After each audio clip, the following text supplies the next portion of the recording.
capítulo 10, del 5 al 18. Por lo cual, entrando en el mundo, dice: sacrificio y ofrenda no quisiste, mas me preparaste cuerpo. Holocaustos y expiaciones por el pecado no te agradaron. Entonces dije: he aquí que vengo, oh Dios, para hacer tu voluntad, como en el rollo del libro está escrito de mí. Diciendo primero: sacrificio y ofrenda y holocaustos y expiaciones por el pecado no quisiste, ni te agradaron, las cuales cosas se ofrecen según la ley. Y diciendo luego: he aquí que vengo, oh Dios, para hacer tu voluntad, quita lo primero para establecer esto último. En esa voluntad somos santificados mediante la ofrenda del cuerpo de Jesucristo hecha una vez para siempre. Y ciertamente todo sacerdote está día tras día ministrando y ofreciendo muchas veces los mismos sacrificios que nunca pueden quitar los pecados. Pero Cristo, habiendo ofrecido una vez para siempre un solo sacrificio por los pecados, se ha sentado a la diestra de Dios. De ahí en adelante, esperando hasta que sus enemigos sean puestos por estrado de sus pies. Porque con una sola ofrenda hizo perfectos para siempre a los santificados. Y nos atestigua lo mismo el Espíritu Santo, porque después de haber dicho: este es el pacto que haré con ellos, después de aquellos días, dice el Señor, pondré mis leyes en sus corazones y en sus mentes las escribiré.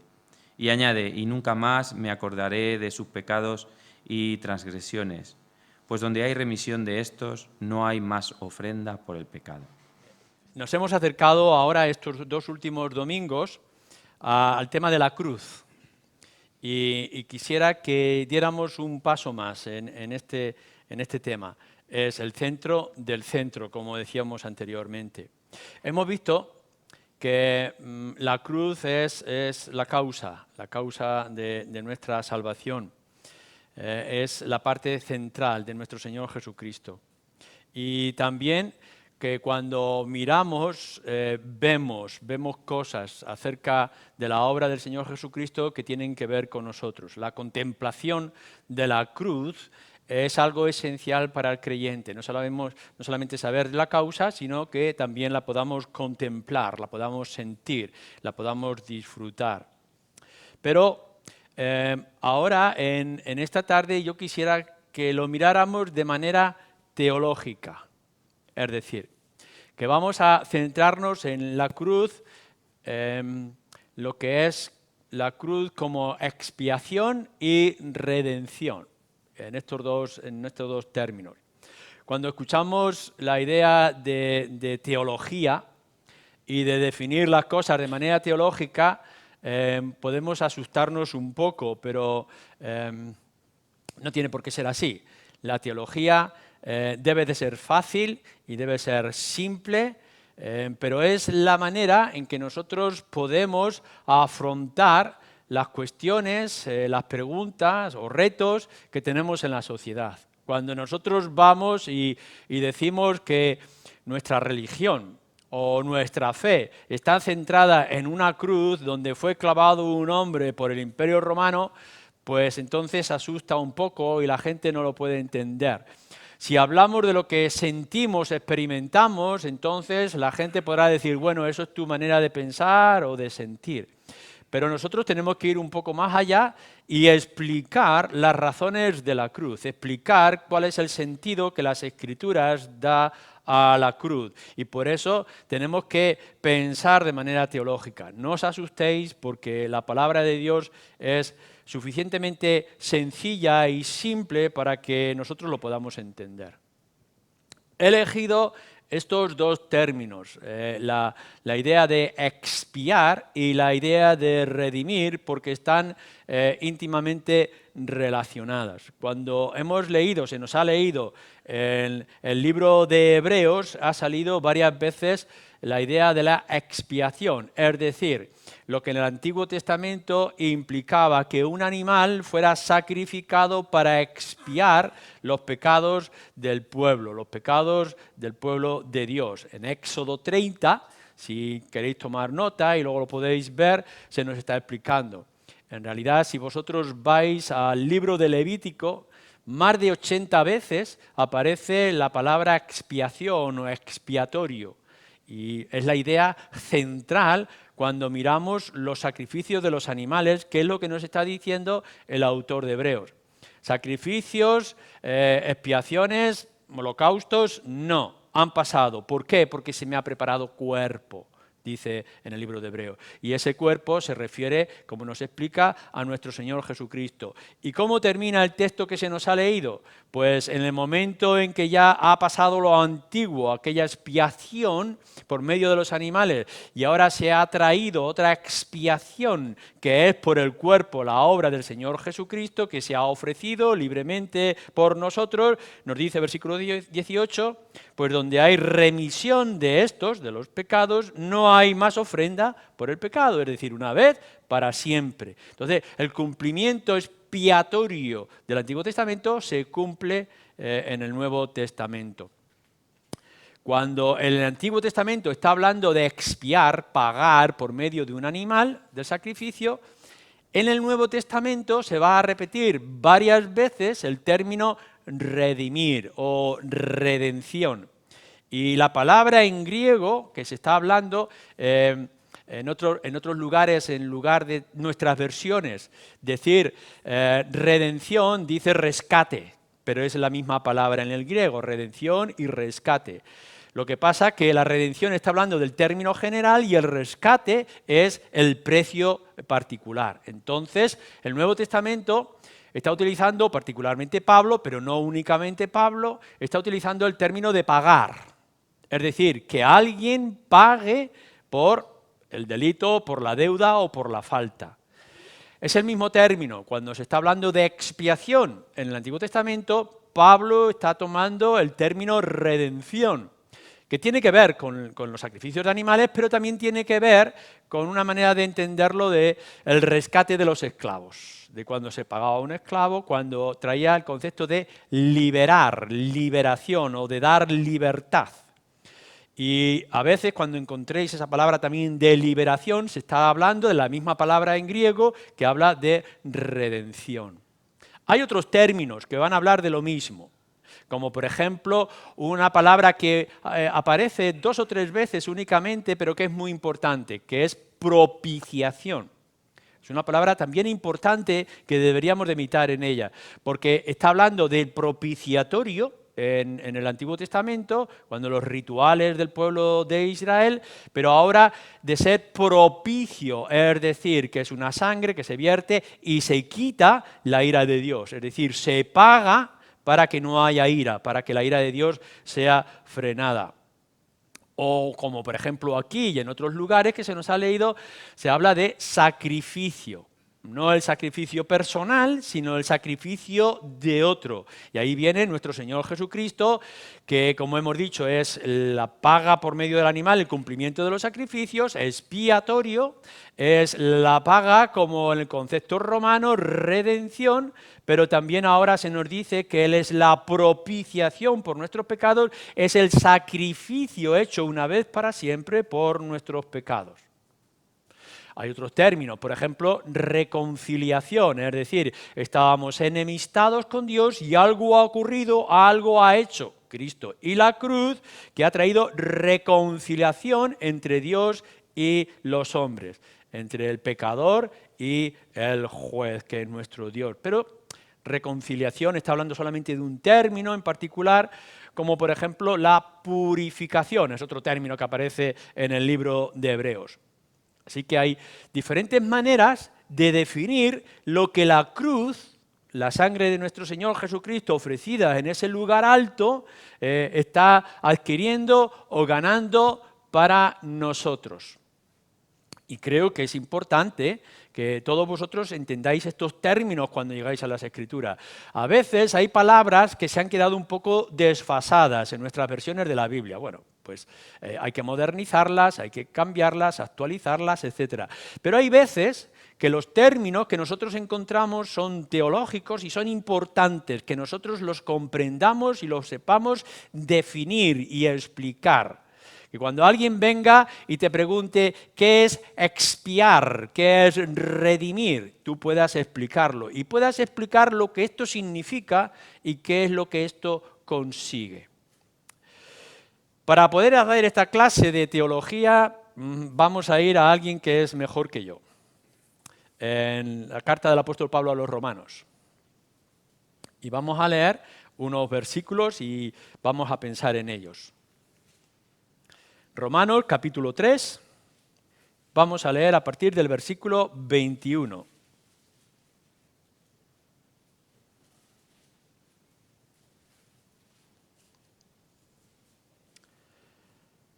Pero ahora, aparte de la ley, se ha manifestado la justicia de Dios testificada por la ley y por los profetas. La justicia de Dios por medio de la fe en Jesucristo, para todos los que creen en Él, porque no hay diferencia.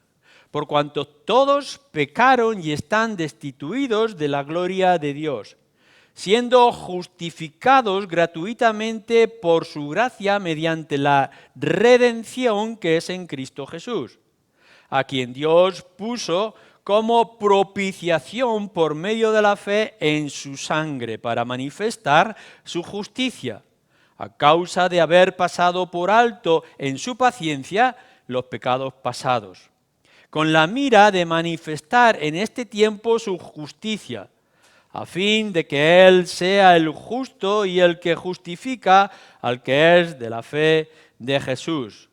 ¿Dónde pues está la jactancia? Queda excluida. ¿Por cuál ley? ¿Por la de las obras? No, sino por la ley de la fe. Concluimos pues que el hombre es justificado por fe sin las obras de la ley.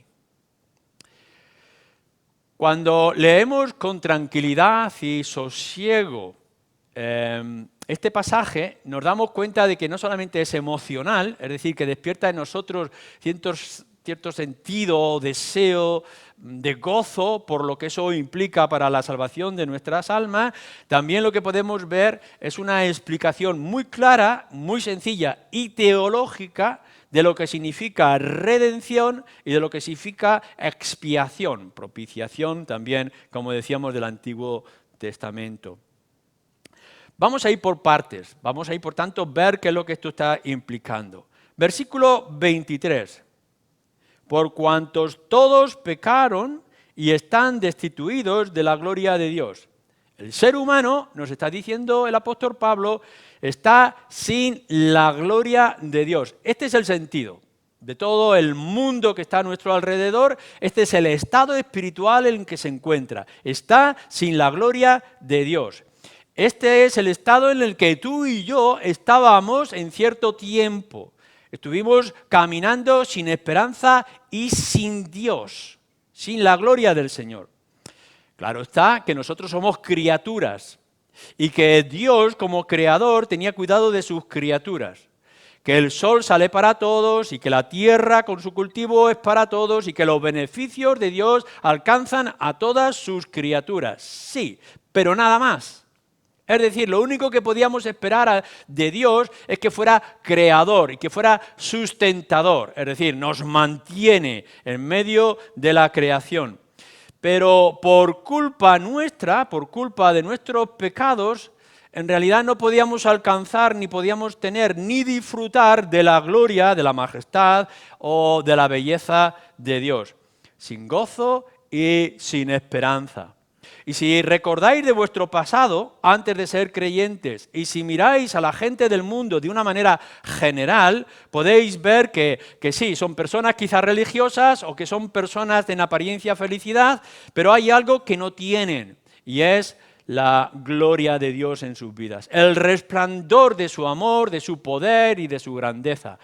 A lo más que el ser humano está aspirando es a mantenerse, a poder florecer como las florecillas en el campo, a poder mostrar algo superficial, pero no pueden aspirar a nada más, porque no lo entienden, no lo comprenden, no lo alcanzan. Ese es su estado. ¿Por qué? Pues porque van en contra de su ley, van en contra de su voluntad, es decir, le están dando la espalda a Dios y por tanto Dios está manifestando su desprecio, su indiferencia.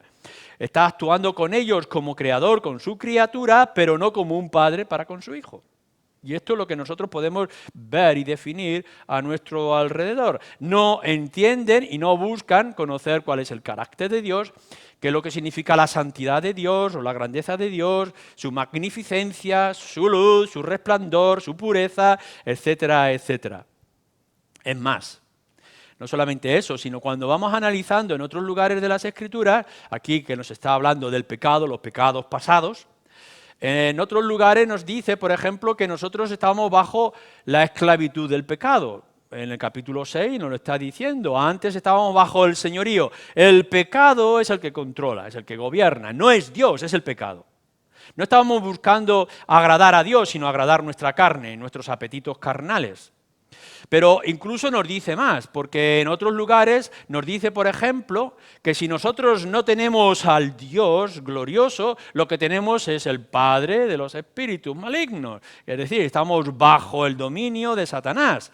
En alguna ocasión se nos dice, tú eres hijo de tu padre, el diablo. Así que nos quedan dos alternativas, que si no estamos bajo la grandeza, el resplandor, la hermosura, el cuidado paternal de Dios, lo que tenemos es otro padre, y otro padre más terrible, y estamos bajo su dominio. Este es el estado natural del ser humano.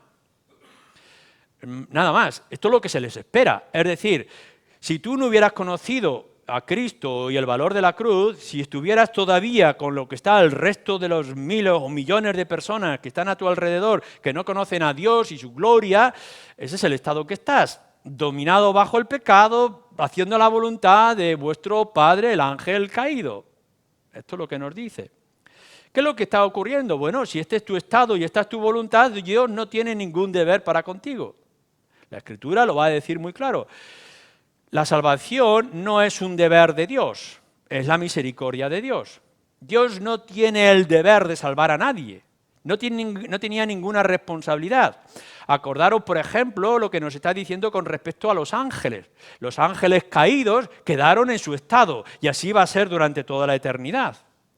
El Señor no va a salvar, ni va a perdonar, ni va a mostrar camino de salvación a los ángeles caídos. En el momento que perdieron su posición, ya no hay más opciones. Y esto es lo que el ser humano debería de esperar. Si no tienes la gloria de Dios, este es tu camino. Es más, nos dice también aquí, en estos capítulos de Romanos, que lo que Dios hace con el ser humano es entregarlo a sus propias pasiones. Es decir, ¿no me quieres a mí? Pues sigue lo que tú quieres. Busca lo que tú quieres y por tanto les entrega a los deseos pecaminosos de su corazón o de su mente entenebrecida. Este es el estado del ser humano. Este debería de ser tu estado si no hubiera sido por lo que ha ocurrido en tu vida. Cuando nosotros recordamos, creo que lo deberíamos de leer en las cartas del Pedro, de manera constante, los ángeles caídos que no encontrarán salvación, acuérdate de todo esto. ¿Qué es lo que nos está diciendo? Bueno, si tú no tienes la gloria de Dios y no tienes la misericordia de Dios y estás bajo el dominio de otro, que es el ángel caído, el diablo o Satanás, y si todavía estás siguiendo tus propias pasiones y es el pecado lo que domina, como lo que está dominando en nuestra generación, ¿cuáles son las consecuencias? Bueno, la Escritura nos lo vuelve a decir. Las consecuencias del pecado es muerte. Y no solamente una muerte física, sino que es una muerte eterna, espiritual entre medias y al final una muerte eterna. Es decir, después de la muerte vendrá el juicio y después del juicio vendrá la condenación eterna. Esto nos podrá parecer terrible, pero esto es lo que nos está describiendo las Escrituras. Este es el estado del ser humano, que sí, que puede tener la imagen caída o dañada, sí, pero la imagen de Dios, pero nada más.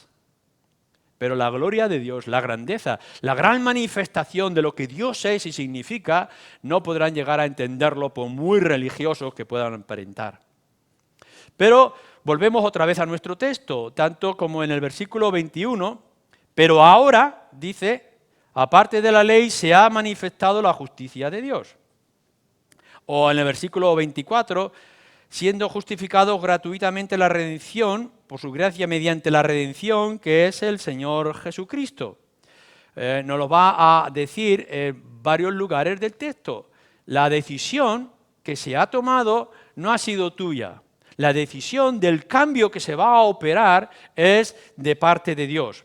Es Dios quien toma la iniciativa.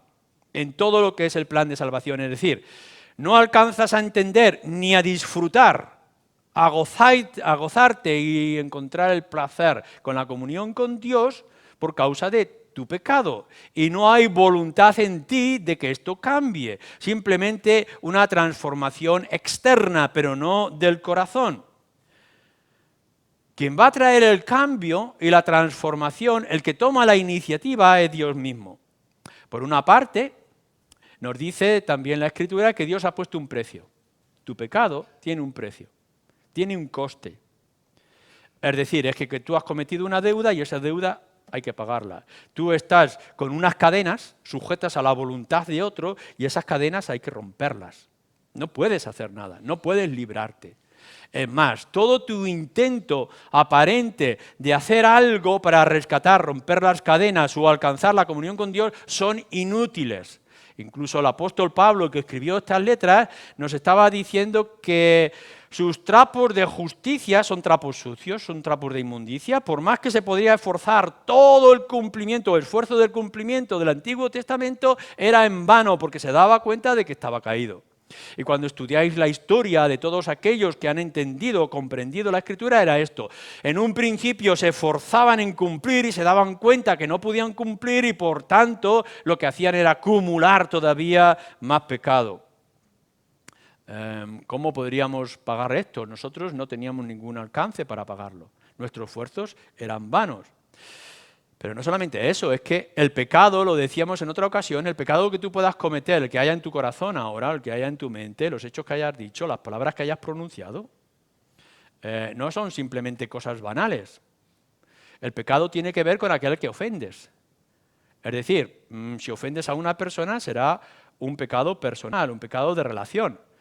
Cuando estás ofendiendo a la autoridad, entonces estás teniendo un delito más importante. Si estás ofendiendo al mismo rey, entonces puede considerarse un delito de traición.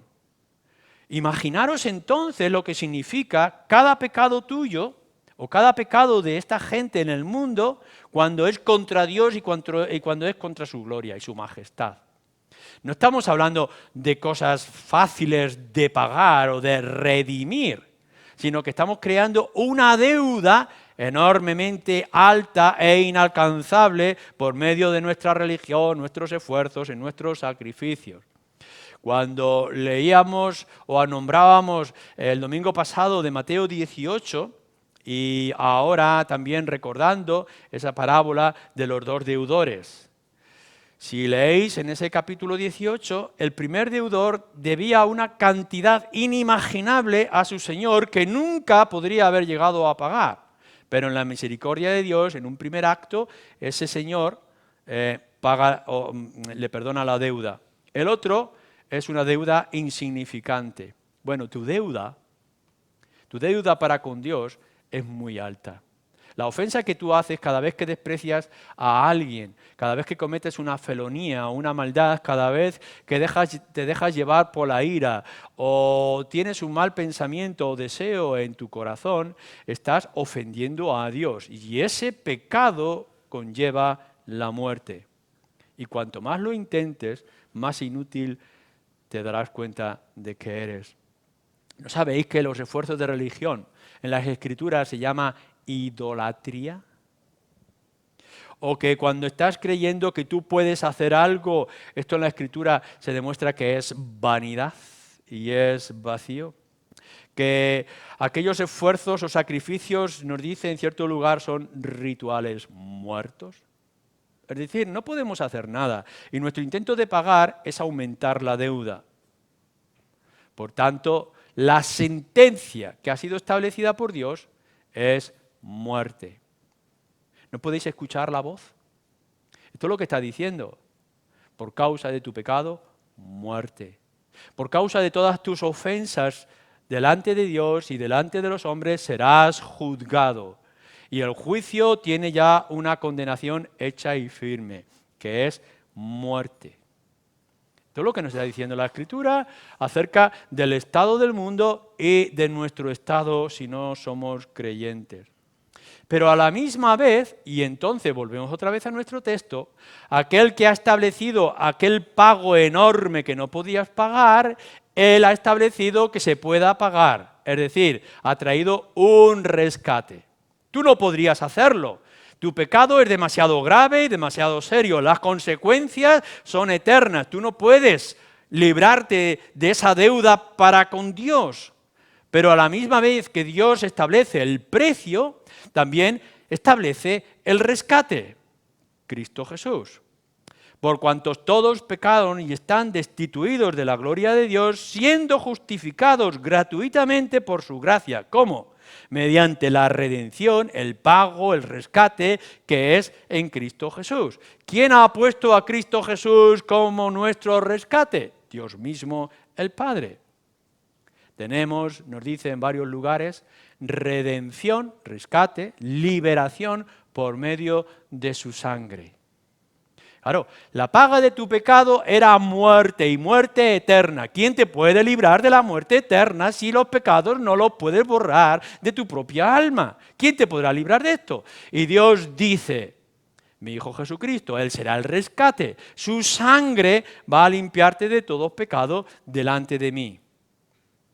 La Escritura nos va a señalar que Cristo no fue obligado a ofrecerse como rescate, sino que Él se ofreció, nos dice también la palabra de Dios, se dio a sí mismo, es decir, libre. Él se ofrece para hacer ese rescate. Que hay una eterna, fijaros bien, eterna armonía entre la voluntad del Padre y la voluntad del Hijo. Es decir, que a la misma vez que el Padre está diciendo su pecado es horrible y no lo podrán pagar y merecen la condenación eterna, a la misma vez está diciendo el Hijo, sí, pero yo estoy dispuesto a pagar lo que ellos no pueden pagar para librar un pueblo y que tengan eternidad. En esa eternidad de decisión que tiene el Padre y con el Hijo, nosotros estábamos ya en la mente y en la voluntad, en la misericordia de Dios. ¿Cómo va a ser esto? Bueno, la única manera de pagar una deuda es encontrar a alguien que sea inocente, es decir, que no tenga deuda. ¿Quién es el que no tiene deuda? Sino nuestro Señor Jesucristo, Dios que se ha hecho hombre y que mostró e hizo una vida perfecta. Por tanto, Él puede venir con las manos limpias. Su sangre está pura, no está contaminada por el pecado por causa nuestra o como nosotros estábamos. Por tanto, Él se puede ofrecer libremente como el rescate, la expiación por tu pecado y por el mío. Único inocente. La Escritura nos lo dice también Pablo, lo señala de una manera muy clara. Por nosotros Él se hizo pecado. Él no era pecador, pero por ti se hizo pecado. ¿Podéis entender esto? Es decir, alguien que nunca había conocido pecado aceptó asumir todo el pecado sobre sí. De tal forma asume tu pecado, o de los hombres y mujeres de nuestra generación, del pasado, del futuro, que el Padre lo tiene que aborrecer y lo tiene que rechazar, porque Dios es un Dios justo y en su majestad no puede permitir todos los pecados de su pueblo que estaban en la persona de nuestro Señor Jesucristo. Así que lo que nos está diciendo, versículo 24, fijaros bien en esta palabra, siendo justificados gratuitamente por su gracia. Gratuitamente por su gracia. La salvación, la redención, el rescate que se puede presentar al Padre no es un mérito tuyo. Ni siquiera cuando dices yo he creído, he aceptado, tengo fe, eso no es mérito alguno. Toda la obra de redención ha sido decidida por Dios y toda la obra de redención ha sido pagada por Cristo. Tú no tienes nada que ver en esto. No puedes hacer nada, nada tiene valor de lo que tú puedas decir. La redención, el rescate que nos está diciendo aquí es por pura gracia. Y no podríamos dedicar suficientemente el tiempo y el esfuerzo por todo lo que esto significa. ¿Qué es lo que nos está diciendo en el versículo 27? ¿Dónde pues está la jactancia? Queda excluida. ¿Por cuál ley? ¿Por la de las obras? No. sino por la ley de la fe, el de la rendición, el de la aceptación. ¿Hay jactancia? ¿Puede haber jactancia en la salvación? No. Todas aquellas religiones que dicen en el esfuerzo, en yo merezco, he hecho obras suficientes, la balanza de lo bueno y de lo malo va a ser positiva para mí, es nulo. No tiene valor absoluto delante de Dios. Lo único que vale es la rendición completa delante de nuestro Señor Jesucristo en su obra perfecta en la cruz. Y así, de esa manera, toda jactancia, toda vanidad que pudiéramos tener queda en el vacío. Pero, ¿qué nos está diciendo también el apóstol Pablo? Las consecuencias que se consigue con esta expiación, este rescate. Dios te ha considerado pecador porque lo eres. Dios establece el pago que tú no puedes pagar. Pero entonces, en su gracia gratuita, lo que Él ha establecido es que su Hijo Jesucristo, de manera voluntaria, se ofrezca en rescate por ti, por el hombre y por la mujer de nuestro alrededor.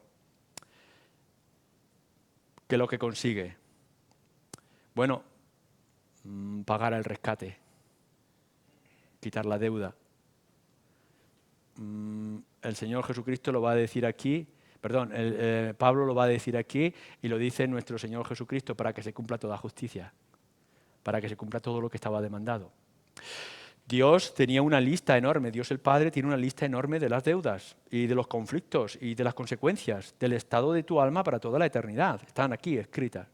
Pero cuando se nos presenta la sangre de su Hijo Jesucristo muerto en la cruz por tus pecados, por los míos, ¿qué es lo que está diciendo?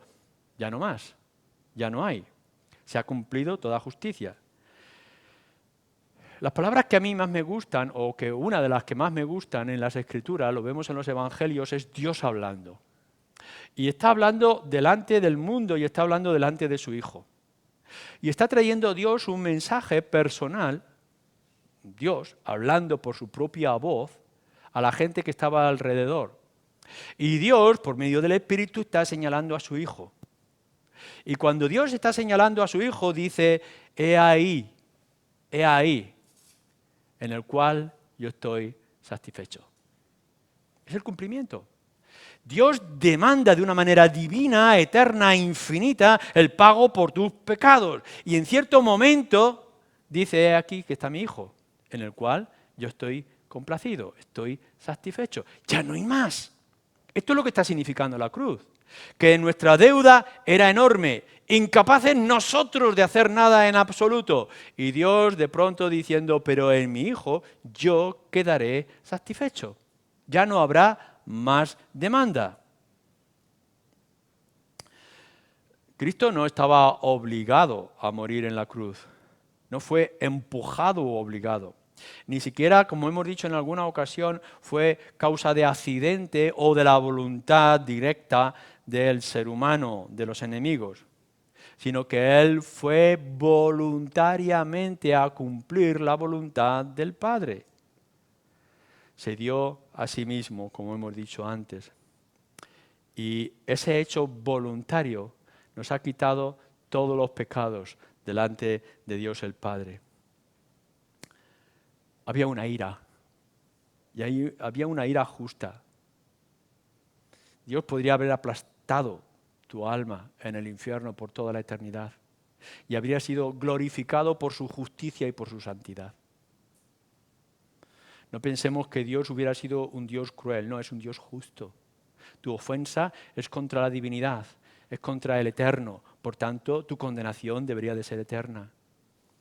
Pero ha hecho una declaración.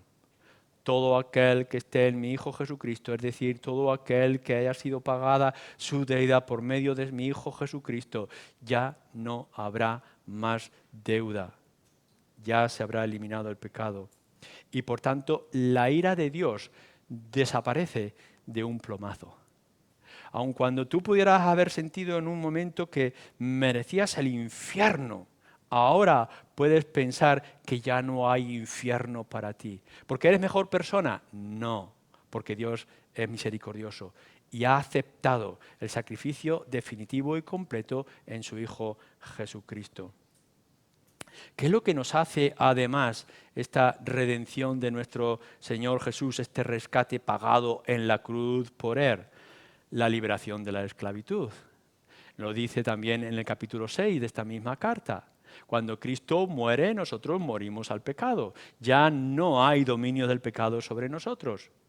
Es verdad que habrá un cierto susurro, un soplar desde el interior para que volvamos a nuestra vieja naturaleza, pero lo que ha roto son las cadenas. Ya puedes decir no al pecado.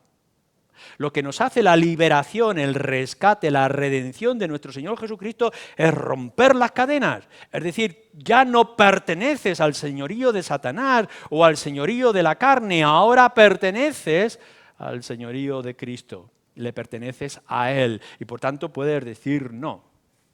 No podemos llegar a experimentar lo que es la esclavitud.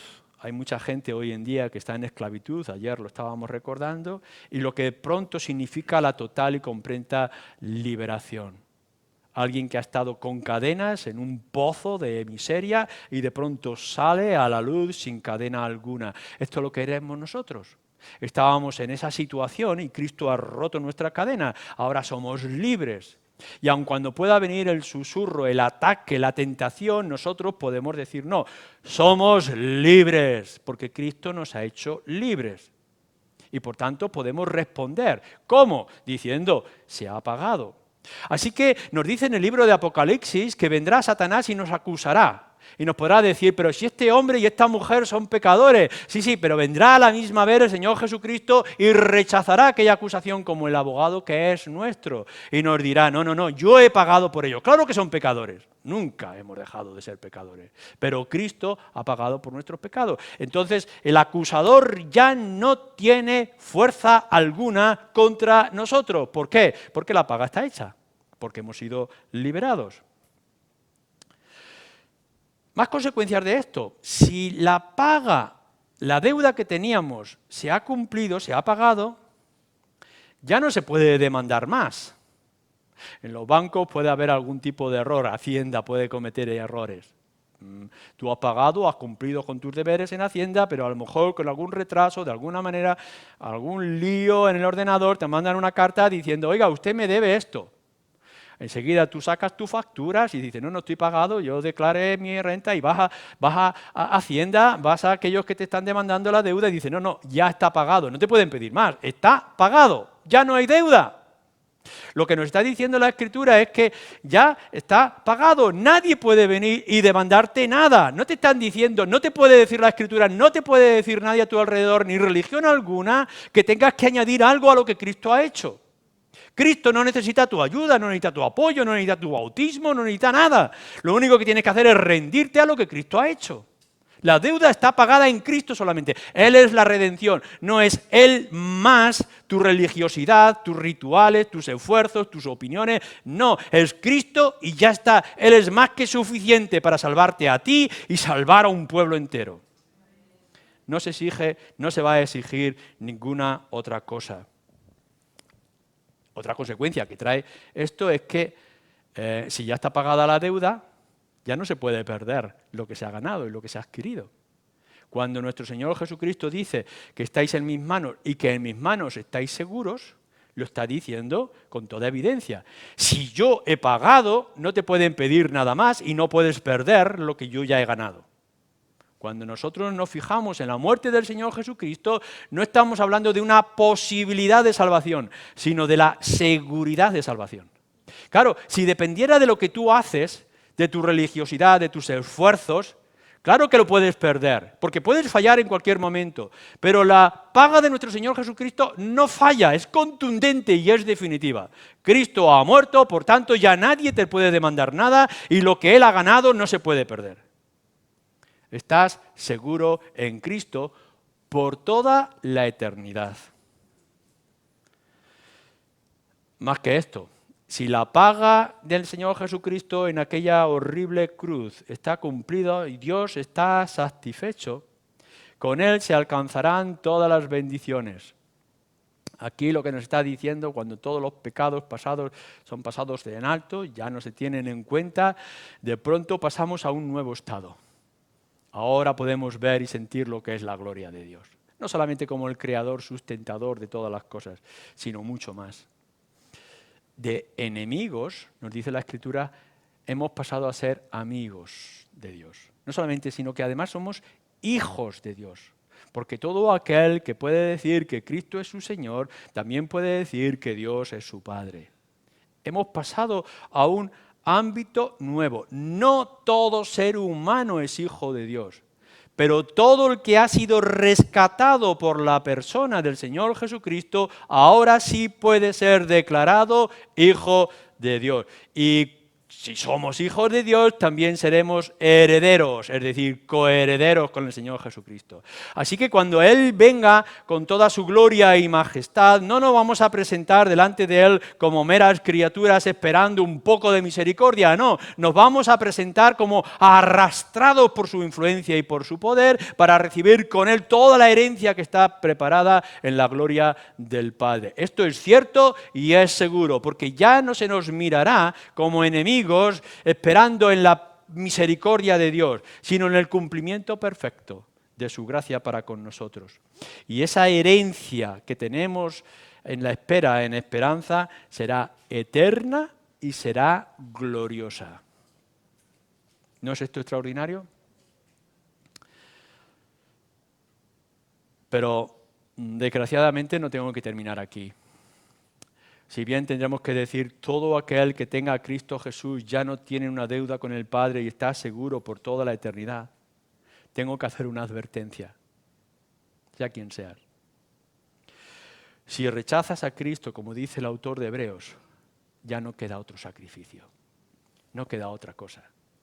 O como nos dice el apóstol Pablo, o nos dice también Lucas en Hechos, no hay otro nombre, no hay otro mediador entre Dios y los hombres. Esta es la única oportunidad y la única opción que tienes. Y es importante, es esencial, es urgente que lo analices en esta tarde. Mira, si lo tienes a Cristo, lo tienes todo, porque el Padre está satisfecho y nada te podrá hacer perder lo que has adquirido en Él.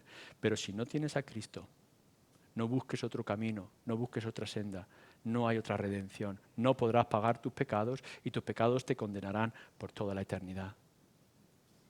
A la misma vez que podemos ver la gloria del mensaje, Cristo, la cruz, es la expiación y la redención, tienes que ver que este es el único camino. ¿Es ahora o quizá la muerte?